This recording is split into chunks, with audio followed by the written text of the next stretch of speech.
Good evening all student. Today topic 11 chart है। Chart number 11 simple sentences change into complex sentence. तो transformation का topic चल रहा है।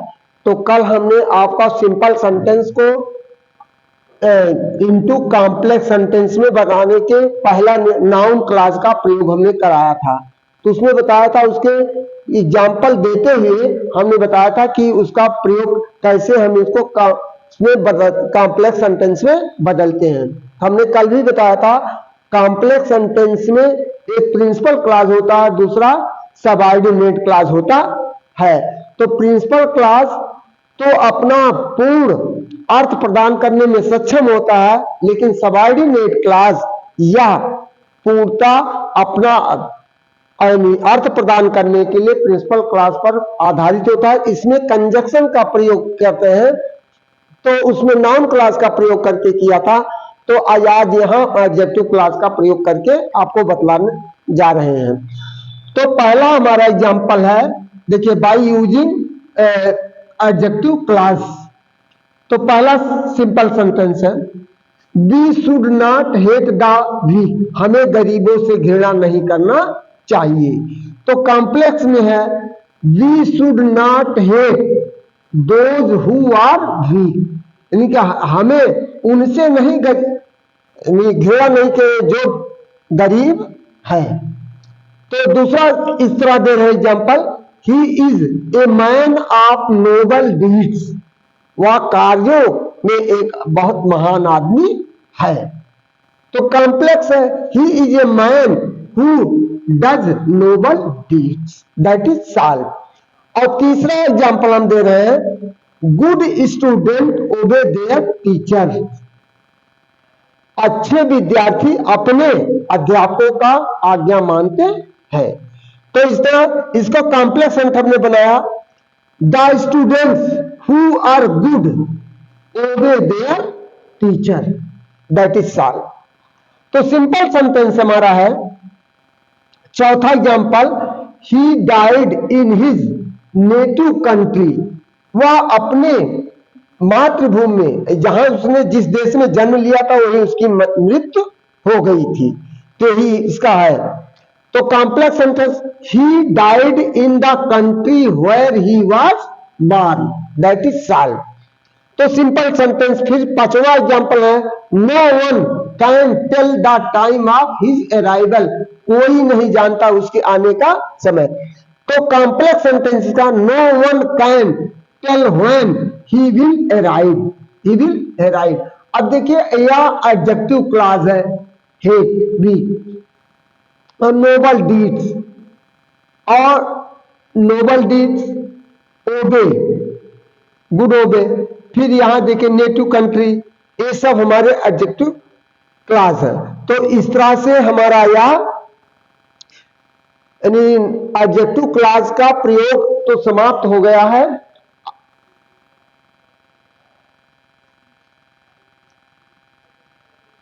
तो भी हम आपको एडजेक्टिव क्लॉज को बता चुके हैं। एडजेक्टिव क्लॉज को हम बढ़ा करके कॉम्प्लेक्स सेंटेंस में कैसे बदलते हैं। तो एक नोट हमने दिया है, in simple sentence has come words और phrase increasing in adjective clauses and make complex sentence. क्या यदि साधारण वाक्य में आए हुए शब्दों और फ्रेजों को एडजेक्टिव क्लॉज में हम बढ़ा करके उनका कॉम्प्लेक्स सेंटेंस बनाते हैं। तो इसके पहले हमने 4-5 उदाहरण दिया था, और उसके बाद उससे नोट लगाने के बाद भी एक हम आपको दे रहे हैं। I bought my uncles house. तो मैंने अपने चाचा का घर खरीदा, जो मेरे जिस घर को मैंने खरीदा और मेरे चाचा से संबंधित था, यही वाक्य बनेगा। I bought the house which, अब देखिए, which belonged my uncle, that is solve. और इस तरह रूल नंबर 3 हमारा है, by using adverb clause. Adverb clause simple sentence change into complex sentence.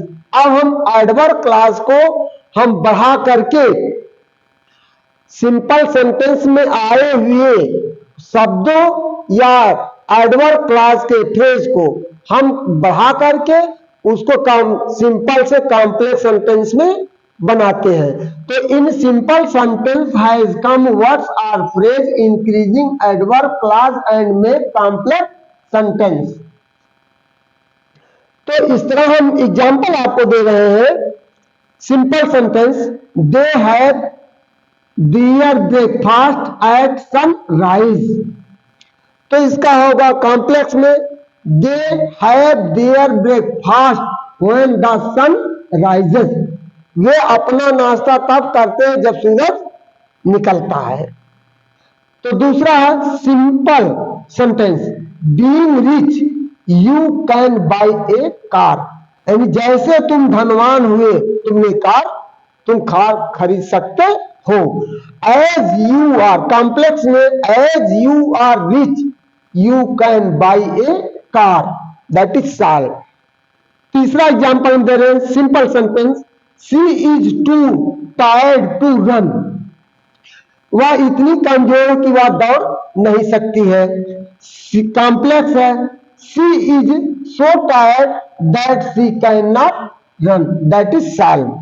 तो चौथा एग्जांपल है, you can succeed by working hard. तुम कठिन परिश्रम करने से, यदि तुम कठिन परिश्रम करते हो तो सफलता पा सकते हो। तो इसका कॉम्प्लेक्स हमने बनाया, you can succeed if you work hard, that is solve. अंतिम और पांचवा एग्जांपल हमारा है 5, I was glad to see him. जब मैंने उसे देखा तो बहुत खुश हुआ, यानी खुश हुआ था। तो कॉम्प्लेक्स में I was glad when I saw him, that is solve. तो इस तरह से हमारा जो है सिंपल सेंटेंस से कॉम्प्लेक्स सेंटेंस बनाने के लिए जो हमने 3 रूल का प्रयोग किया, noun by using noun clause, by using adjective clause, bye using adverb clause. तो वहां नाउन क्लॉज में, पहले रूल में नाउन क्लॉज को जोड़ करके हम कॉम्प्लेक्स सेंटेंस बनाए हैं, और दूसरे में एडवर्ब क्लॉज में या फ्रेज में या शब्द में आए को जोड़ करके बनाए हैं, और तीसरे में एडवर्ब क्लॉज को, वहां दूसरा एडजेक्टिव था, तीसरे में एडवर्ब क्लॉज के फ्रेज और वाक्यों को शब्दों को जोड़ करके हम बनाए हैं। तो इस तरह आप समझ सकते हैं कि इसमें कंजक्शन का जो प्रयोग किया गया है वहीं से वह वाक्य बन जाता है कॉम्प्लेक्स सेंटेंस का। ये प्रिंसिपल क्लॉज हो गया या सबऑर्डिनेट क्लॉज हो गया। तो प्रिंसिपल क्लॉज होगा, सबऑर्डिनेट क्लॉज होगा। उसी तरह से आप हर एग्जांपल को देखते हुए चले जाएंगे। तो ठंडक का मौसम है, सर्द बहुत ज्यादा है, तो इसी के साथ हम थोड़ा अपना अब यानी आगे के रूल को अब आने वाले वीडियो में देंगे। तो हमारा आप लोगों से अनुरोध है कि आप चैनल को ज्यादा से ज्यादा सब्सक्राइब करते रहिए और वीडियो को लाइक करते रहिए, जिससे आपको प्रॉपर वे में ग्रामर की सही जानकारियां, आपकी परीक्षा उपयोगी सारी जानकारियां मिलती रहे। और मेरा एक निवेदन है कि आप वीडियो को अंत तक जरूर देखें। जब तक अंत तक नहीं देखेंगे तब तक आपको पूरी जानकारी नहीं मिल पाएगी। हो सकता है कि इन्हीं एग्जाम्पलों में से, जो मैंने एग्जाम्पल दिया है, इसी में से आपके परीक्षा में आ सकते हैं। थैंक यू, धन्यवाद।